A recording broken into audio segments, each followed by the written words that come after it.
జై శ్రీరామ్. భారత్ మాతా కీ జై. భారతదేశ మాజీ ప్రధాని, భారతరత్న అవార్డు గ్రహీత అటల్ బిహారీ వాజ్పేయి గారి శత జయంతి ఉత్సవాల సందర్భంగా అనంతపురంలో 12వ తేదీ ప్రతిష్టాత్మకంగా జరగబోతున్నటువంటి ఆయన విగ్రహ ఆవిష్కరణానికి యావత్ భారతదేశ ప్రజలందరూ కూడా ఈ కార్యక్రమంలో భారతీయ జనతా పార్టీ నాయకులందరూ కూడా ఈ కార్యక్రమంలో నిమగ్నమై ఘనంగా నిర్వహించబోతున్నారు. అందులో భాగంగానే మన అనంతపురం జిల్లాలో ఉన్నటువంటి గుత్తి రోడ్ లో పెట్రోల్ బంక్ దగ్గర ఆయన విగ్రహ ఆవిష్కరణం జరగబోతుంది. ఈ కార్యక్రమానికి ఆయన భారతదేశానికి చేసిన సేవలను గుర్తించి ఆయన స్ఫూర్తితో మన ఆంధ్రప్రదేశ్ లో ఉన్నటువంటి ప్రతి జిల్లాలో కూడా ఆయన విగ్రహ ఆవిష్కరణం జరగబోతుంది.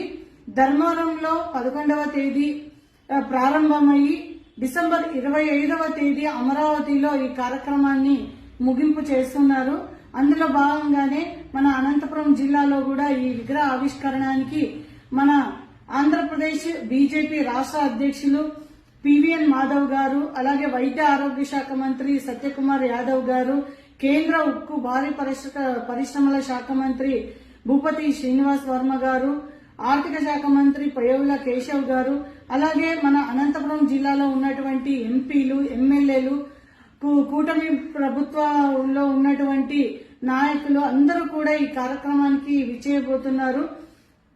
ఈ కార్యక్రమానికి మన పార్టీలకు అతీతంగా, రాజకీయాలకు అతీతంగా ఉన్నటువంటి ప్రతి ఒక్కరూ కూడా ఈ కార్యక్రమాల్లో నిమగ్నమయ్యి ఈ కార్యక్రమానికి విచ్చేసి ఈ కార్యక్రమాన్ని విజయవంతం చేయవలసిందిగా మన భారతీయ జనతా పార్టీ మహిళా మోర్చా తరఫున నేను కోరుకుంటున్నాను.